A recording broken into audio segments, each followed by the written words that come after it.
Hi how are you all. आज है हमारा चैलेंज डे 5। तो शुरू करते हैं जी क्वेश्चन नंबर 1 से। तो इसमें क्या है, बड़ा अच्छा सवाल है। 50 watt per meter square energy density of sunlight is normally incident on the surface of solar panel. Energy density का मतलब क्या होता है? I, intensity. Some part of incident energy 25% is reflect, यानी कि 25% तो रिफ्लेक्ट होता है और 75% एब्जॉर्ब होता है। तो फोर्स बताना है कितना। फोर्स का तो देखो, यहाँ पे एब्जॉर्ब भी कर रहा है और यहाँ पे रिफ्लेक्ट भी कर रहा है। तो एब्जॉर्ब वाले की वजह से अलग फोर्स लगेगा, रिफ्लेक्ट वाले की वजह से अलग फोर्स लगेगा। तो आप इसका सॉल्यूशन कर सकते हैं। बाकी मैं सॉल्यूशन करना शुरू करता हूँ। तो अपन ने इसका सॉल्यूशन कर रखा है ताकि टाइम वेस्ट थोड़ा सा कम हो। जैसे प्रेशर है, प्रेशर तुम्हारा क्या होता है? आई बाई सी। ये किसके लिए होता है? जो एब्जॉर्ब होता है। रिफ्लेक्ट के लिए 2I/C। तो प्रेशर फोर्स अपॉन एरिया, ये मैंने लिख लिया, दोनों के लिए अलग अलग। एब्जॉर्ब कितना हुआ है? 75%। सो 75%, 75/100। इतना आई का हिस्सा, तो इसको क्या लिखोगे आप? 75/100 ही तो लिखोगे ना भाई। 75%, 75% ऑफ आई कैसे निकालते हो? ऐसे ही तो निकालते हो। ये I1 लिख लिया मैंने, ये I2 लिख लिया 25%। कुछ नहीं है, वैल्यू पुट कर दी। एरिया कितना है? 1, तो 1 रख दिया। सी कितना है? इतना रख दिया। I1 कितना है? 75/100। I2 कितना है? 25/100। 25 × 2 कर दिया तो 50 आ गया। सॉल्व करा, 75 + 50 125 डिवाइड बाई 100, एलसीएम ले लिया। आई कितना है? 50, जो ऑलरेडी गिवन है। मल्टीप्लाई कर लिया। जब फाइनली कैलकुलेट करके आए तो आंसर आया आपका 20 पॉइंट, यानी कि option D will be the correct answer. इस सवाल को देखते हैं। ये सवाल आपको डी ब्रॉगली का सवाल है। इस तरह का सवाल रिपीट होता रहता है। तो आप अगर ध्यान से देखें, ये क्या है? ये इलेक्ट्रॉन है, एम मास का। टी इलेक्ट्रॉन, नेगेटिव चार्ज है। ये कह रहा है कि ये इधर चल रहा है V0 से, आई कैप। ये मैं आई कैप मान लेता हूँ। यहाँ पे जो इलेक्ट्रिक फील्ड लगाया गया है वो इधर इस डायरेक्शन में नेगेटिव इलेक्ट्रिक फील्ड वेक्टर ऐसे लगाया है और कांस्टेंट है। ठीक है जी। E0 is constant. ठीक है। एट टी, तो एट टाइम टी, अब आप ध्यान से देखो, इलेक्ट्रॉन नेगेटिव चार्ज, तो negative charge experience force in the opposite direction. सीधी सी बात है भाई। इस पे फोर्स कहाँ एक्सपीरियंस करेगा? ये ई इलेक्ट्रॉन इधर की तरफ, यानी कि कितना फोर्स एक्सपीरियंस करेगा? पॉजिटिव की तरफ, यानी कि F will be equals to ma। तो एक किस उससे एक्सेलरेट होगा? क्यू ई, यानी कि E0 divide by m। Simple. यानी कि टी टाइम बाद इसकी अल्टीमेटली मुझे वेलोसिटी चेक करनी है, यानी कि टी टाइम बाद वेलोसिटी कितनी? u plus a t. Constant है तो इक्वेशन ऑफ मोशन लगाएंगे, V0 plus a t E0 by m into t. Simple.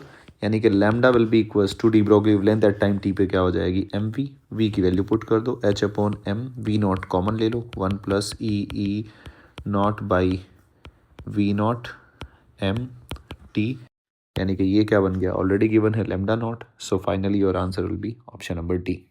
I hope कि आपके समझ में आ रहा होगा। लास्ट क्वेश्चन ये है तुम्हारा। अब इसको देखो ध्यान से। ये लॉजिक गेट आपको इक्विवेलेंट बनाना है। तो पहले तो आप पहले ये बनाओ, ए बी, ये आउटपुट 0 0 1 1 0 1 0 1। ठीक है जी। दो इनपुट है तो ऐसे बनाते हैं। अब आप ये देखो, अगर आप ए को 0 0 0 0 मतलब ओपन सर्किट, जब ये ओपन है, ये भी ओपन है, ये भी ओपन है, तो करंट कैसे चलेगा भाई? ऐसे चला जाएगा करंट, ऐसे ही पास होगा। इसका मतलब बल्ब क्या जलेगा? जलेगा या नहीं जलेगा भाई? बल्ब के अक्रॉस पोटेंशियल ड्रॉप आएगा, आएगा नहीं आएगा? तो सीधी सी बात है, बल्ब जल जाएगा। जलने का मतलब होता है 1। जैसे ही आप इसको क्लोज करोगे, तो इसको क्लोज करोगे तो ये वायर शॉर्ट सर्किट हो गया। शॉर्ट सर्किट हो गया तो यहाँ पोटेंशियल V है, तो यहाँ भी V होगा। आप समझो बात को, यहाँ भी V है, यहाँ भी V होगा, तो ये बंद हो जाएगा। सिमिलरली आप इसको बंद करोगे, इसको ओपन कर दोगे, इसको ओपन कर दो आप, तो भी सेम ही बात रहेगी। आप दोनों को बंद कर दो, दोनों को बंद कर दो, तब भी शॉर्ट सर्किट ही रहेगा। यानी कि आगे वाली सिचुएशन में भी 0 रहेगा और 0 0। आप दोनों को, कोई भी एक आप क्लोज करोगे स्विच, तो तुम्हारा बल्ब नहीं चलने वाला। क्यों? क्योंकि शॉर्ट सर्किट हो जाएगा। अब ये सिचुएशन बतानी है कि ये कौन सा गेट बनेगा, किसके इक्विवेलेंट है ये। तो ये हो क्या रहा है? आप A डॉट बी का बार या A प्लस बी, बच्चे के दिमाग में आएगा ये। अब दोनों को मैच कर लेते हैं। देखो जी, A प्लस बी कर रहे हो तो 0 + 0 कितना है? 0 0 का उल्टा 1। बिल्कुल सही बात है। 0 + 1 तो कितना है? 1 1 का उल्टा 0। तो ठीक है, ये तो समझ में आ रहा है। लेकिन A dot b 0 0 into 0 a dot b 0.00, 0 का उल्टा 1, ठीक है, 0 1, तो ये कितना आ गया 0, अगर आप डॉट करोगे तो, और उसका उल्टा क्या आ जाएगा 1, तो इसका मतलब ये नहीं हो सकता, यही होगा। सो नोर गेट बनेगा। ऐड करते हैं नोर, एंड याद रखने का तरीका, एंड बोले तो डॉट, ठीक है ना। और फिर दूसरा तो और ही बचा, तो और में आप क्या करते हो, प्लस करते हो आप, ये आप सिंबल, ठीक है ना, ये लॉजिक गेट का एक्सप्रेशन होता है आप, ठीक है जी। तो ये तुम्हारा b will be the correct answer. इस सवाल को देखते हैं। सबसे पहले तो बच्चा इसको पढ़ता ही और उसके दिमाग में क्या आएगा कि आर, क्योंकि वो याद करे रखता है कि आर एन तो होता है 0.529 n square by z angstrom, और ई होता है जी -13.6। हाइड्रोजन एटम के लिए जनरली उसको याद होता है अपॉन एन स्क्वायर, ऐसे करके वो याद रखता है इलेक्ट्रॉन वोल्ट, ये तो ये होता है, तो ये ऑप्शन टिक करेगा, जबकि ये गलत है, क्योंकि ये दोनों जो रिजल्ट जो निकाले गए हैं ना बेटा, वो निकाले गए हैं जब तुम्हारा यू पोटेंशियल एनर्जी क्या थी, k z e square upon r, अगर आपको याद हो तो, क्योंकि आप पॉजिटिव और ये इलेक्ट्रॉन, तो यहाँ जेड डी, तो यहाँ इलेक्ट्रोस्टैटिक फोर्स लगा रहे थे, तो यू तुम्हारी पोटेंशियल एनर्जी ये थी, यहाँ पे तुम्हारी पोटेंशियल एनर्जी ही चेंज है, तो यहाँ पे तुम्हारा फोर्स क्या है, फोर्स क्या आएगा, फोर्स निकाल सकता हूँ मैं D you by D R, तो मैं minus D you by D R होता है, पर मैं मुझे पता है कि ये अट्रैक्टिव ही है और उसको घुमाने के ही काम आ रहा है, तो इसलिए मैं साइन नहीं ले रहा हूँ, साइन को नहीं कर रहा हूँ मैं। सो हाफ इंटू के इंटू 2r, यही सेंट्रीपिटल फोर्स प्रोवाइड करा रहा होगा, यही उसको घुमा रहा होगा, 2 से 2 कट गया, यानी कि k r will be equals to m b square by r, यहाँ से आ गया m b square will be equals to k r का स्क्वायर, इक्वेशन नंबर 1। और बोहर क्वांटाइजेशन, तो अब इसको सॉल्व करना आना चाहिए जो आप पहले सॉल्व करते थे। So M V R is equals to N H upon 2 pi, इसीलिए आपको रटना नहीं है, बहुत ध्यान रखना है। तो इसको वी स्क्वायर को काटना है ना, तभी तो डिपेंडेंसी चेक करोगे, इसका स्क्वायर कर दो दोनों तरफ का, स्क्वायर करते ही फिर से लिख लो एक बार, क्या दिक्कत है, इतनी जो है भगदड़ थोड़ी ना है। M square v square into r square will be equals to n square h square, ये ऊपर ले जाओ 4 पाई स्क्वायर, तो एम से एक एम कट कर लो, वी स्क्वायर से वी स्क्वायर कट कर लो, तो अल्टीमेटली मुझे तो डिपेंडेंसी चेक करनी है ना, तो आर और एन बाकी सब तो कांस्टेंट ही है, तो ये आ जाएगा 1 by r square is proportional to, dependency check करनी है तो वही उठा रहा हूँ, upon N square. So r to the power 4 1 by n square, तो अगर मैं यहाँ से निकालूँ आर, मेरा क्या आ जाएगा N to the power 2 by 4, so R is proportional to तुम्हारा आ जाएगा G R square upon N square, और एन स्क्वायर को मैं यहाँ आर क्रॉस मल्टीप्लाई करूँगा ना, तो सॉरी एन स्क्वायर यहाँ चला जाएगा, तो ये हो जाएगा G N to the power 2 by 4, so N to the power 1 by 2, तो रूट एन, तो या तो आंसर ये होगा या आंसर ये होगा। तो अब ई एन की डिपेंडेंसी कैसे चेक करोगे भैया, इलेक्ट्रिक फील्ड जो सॉरी एनर्जी जो होती है वो टोटल कैसे होती है, यू प्लस काइनेटिक एनर्जी, तो पोटेंशियल एनर्जी आपको क्या दे रखी है, half k r square plus ये क्या होता है आपका हाफ एम बी स्क्वायर, भाई काइनेटिक एनर्जी तो हाफ एम बी स्क्वायर होती है ना, और हाफ एम बी स्क्वायर तो मैं यहाँ से क्या पुट कर सकता हूँ, ये देखो एक बार, यहाँ मैंने सॉल्व किया है, एम वी स्क्वायर किसके बराबर है, के आर का स्क्वायर, पुट कर दो, half k r square plus m v square किसके बराबर हो गया, के आर का स्क्वायर, तो ये क्या हो जाएगा के आर स्क्वायर। अब ई एन किसके प्रोपोर्शनल है, आर स्क्वायर के, और आर किसके प्रोपोर्शनल है, रूट एन के, तो ये किसके प्रोपोर्शनल आ गया भाई, आर का स्क्वायर करोगे ना आप ऐसे, आर की जगह क्या रख दो n to the power 1 by 2 का स्क्वायर, प्रोपोर्शनल आ गया एन के, तो आपका ये नहीं होगा, ये सॉल्यूशन आएगा। आई होप कि आपके समझ में, ये अच्छा सवाल था। अगला सवाल देखो जी, एक रिएक्टर दे रखा है, अब ये न्यूक्लियर का सवाल आ गया है, एक रिएक्टर दे रखा है, वो कन्वर्ट करता है सारी एनर्जी को, मास को एनर्जी में कन्वर्ट करता है, sorry, that it operates at a power level of 10 raise to the power 9 watt, ठीक है जी, तो आपको पावर दे दी इतना, the mass of the fuel consumed per hour in the reactor will be, तो आप जानते ही हैं कि एनर्जी क्या होती है, डेल्टा एम सी स्क्वायर, भैया एनर्जी कितनी रिलीज होगी डेल्टा एम से, तो इस फॉर्मूले से निकालते हैं हम, अब अगर मैं एनर्जी बाई टाइम, मुझे कितनी पावर बन रही है वो यहाँ से आएगी delta m by t into c square, यानी कि delta m by t will be equals to power by c square, यानी कि आ गया किलोग्राम पर सेकेंड। इतना मास चाहिए भैया अगर आपको ये एनर्जी बनानी है, तो इतने किलोग्राम पर सेकंड चाहिए अगर आपको कुछ पावर बनानी है। ये कह रहा है पावर मुझे इतनी इतनी बनानी है।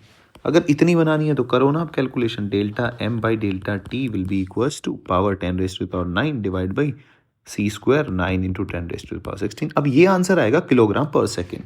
लेकिन यहाँ देखो ये क्या चालाकी कर रहा है, the mass of fuel consumed per hour in the reactor, और आंसर किस में है, ग्राम में है, तो किलोग्राम, तो यानी कि मैं ग्राम पर आवर में कन्वर्ट करने के लिए 1 किलोग्राम में 10⁻³ ग्राम यूनिट का कन्वर्जन कर लूँ। सेकंड में कितने होते हैं, तो 1/3600 आवर्स। तो अब मेरा ग्राम पर आवर में, अब मुझे पता चल जाएगा कि 1 आवर में पर आवर मेरा कितना मुझे मास चाहिए अगर मेरे को ये बनाना है तो यानी कि 10⁻9 into 10⁻³ divide by 9 into 10⁻16 into 3600। तो आप जब इसको सॉल्व करेंगे 9400, तो ये आपका आंसर आ जाएगा 4 इंटू 9 3 12 और 2 14, यानी कि 14। सो 10⁻14 इंटू 10⁻⁻16 यानी कि 4 इंटू 10⁻⁻2 ग्राम पर आवर। तो आपको पता चल गया कि आपको पर आवर अगर इतने वॉट पावर बनानी है, तो इतने ग्राम पर आवर आपको 4 इंटू 10⁻⁻2 इतना मास आपको चाहिए ही चाहिए। सिंपल सवाल था, दैट्स इट। बट यूनिट, बस यहाँ पे आपको इस यूनिट कन्वर्जन का ध्यान रखना था, क्योंकि आपको आंसर किस में बताना है, ग्राम पर आवर में। अगला सवाल देखते हैं जी। अगला सवाल अब सिंपल सेमीकंडक्टर से मैंने उठाया है। ये सेमीकंडक्टर में क्या कह रहा है, ये कह रहा है कि ये पीएन जंक्शन है, ये जी पीएन जंक्शन है, ये एन है जी, ये पी है। तो यहाँ क्या है जी, ये पॉजिटिव है, ये आपका नेगेटिव है, ये इंटरनल बना हुआ है। तो ये हाई पोटेंशियल, भाई फॉरवर्ड वाइज कैसे हो, हाई पोटेंशियल से लो पोटेंशियल, आपने इलेक्ट्रिक फील्ड ऐसे लगा लिया। ये ई एक्सटर्नल है, तो अगर ई एक्सटर्नल इधर है, ई इंटरनल इधर है, तो क्या अंदर वाला रिड्यूस डिक्रीज होगा या नहीं होगा, भाई ई नेट तो डिक्रीज ही आएगा ना। डिक्रीज आएगा तो जो तुम्हारी बैरियर विड्थ है वो घटेगी और पोटेंशियल भी क्या होगा, रिड्यूस होगा। इसलिए इसका ये थ्योरी से है सीधा पॉइंट, इसलिए बोथ डिप्लीशन रीजन और बैरियर विड्थ कह लो या हाइट कह लो इज रिड्यूस्ड। ये सवाल इसलिए है ताकि आपको थोड़ा सा थियोरी भी याद रहे। और देखो प्रीवियस ईयर में कैसे रिपीट होते हैं सवाल, ये 2004 में आया हुआ सवाल है। अगला सवाल देखते हैं हम। अब ये सिंपल, ये भी थियोरी का सवाल है। एलईडी किस पे बेस्ड है, अब आपके दिमाग में तुरंत क्या आना चाहिए, भैया एलईडी तो फॉरवर्ड बाइस में वर्क करती है। अगर फॉरवर्ड बाइस में वर्क करती है तो उसका ग्राफ क्या है, ग्राफ तो ये आने वाला है, दैट्स इट। अब ये आप समझ रहे होंगे डिफरेंट करंट कैसे हैं, डिफरेंट ग्राफ हैं ये। भाई आप ये जो है, ये जो करंट आपको बनाया हुआ है, ये एलईडी का जो आपको याद होगा, तो एलईडी में क्या होता है, ये होता है तुम्हारा वैलेंस बैंड, ये होता है जी तुम्हारा कंडक्शन बैंड। यहाँ से इलेक्ट्रॉन जब जंप करता है नीचे तो एनर्जी रिलीज़ करता है, ये इसकी फंक्शनिंग होती है अगर आपको याद हो तो ये यहाँ से फोटोन रिलीज़ करेगा, तो फोटोन रिलीज़ करेगा तो आपको उसी जिस कलर की वेवलेंथ होगी, जिस रेंज का फोटोन होगा वही आपको कलर दिखेगा। ये एलईडी का फंक्शन होता है। वो फॉरवर्ड बाइस में हम यूज़ करते हैं। फॉरवर्ड बाइस में क्यों यूज़ करते हैं, क्योंकि फॉरवर्ड बाइस में मेजॉरिटी जो करंट होता है वो मेजॉरिटी की वजह से फ्लो होता है, रिवर्स बाइस में माइनॉरिटी की वजह से फ्लो होता है। तो मेजॉरिटी की वजह से फ्लो होगा तो ज़्यादा इलेक्ट्रॉन होंगे तो ज़्यादा एनर्जी रिलीज होगी। तो एलईडी का तो काम वही है ना, आपको ज़्यादा रोशनी चाहिए कम रोशनी चाहिए, तो उस बेस्ड पे। तो ये वाला ग्राफ हो गया। अब मैं 26, ये क्वेश्चन आ गया 26, ये ऐसे लिखा हुआ है, इसको छोड़ो, क्वेश्चन नंबर ऐसे कर लो। सो ये डीसी है, जीनर डायोड है, इसका ब्रेकडाउन दे रखा है 6 वोल्ट, तो इसका ब्रेकडाउन दे रखा है 6 volt. If unregulated input voltage varies 10 to 16 then it's maximum current. अब एक बात बताओ आप, मैक्सिमम करंट कहाँ आएगा, अगर मैं यहाँ बैटरी लगा दूँ, मैक्सिमम 10 वोल्ट लगाने पे आएगा, 16 वोल्ट लगा, अरे भाई ज़्यादा पोटेंशियल की बैटरी लगाओगे तो ज़्यादा करंट आएगा, सीधी सी बात है। जब आप 16 वोल्ट लगाओगे तभी मैक्सिमम जीनर करंट आएगा।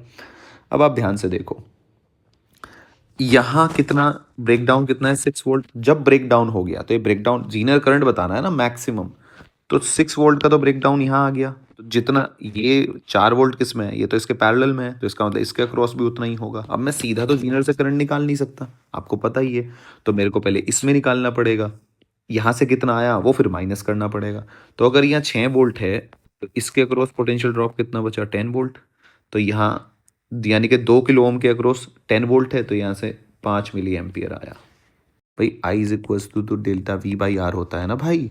डेल्टा वी कितना है 10/2, 5 मिली एम्पियर, सीधी सी बात है।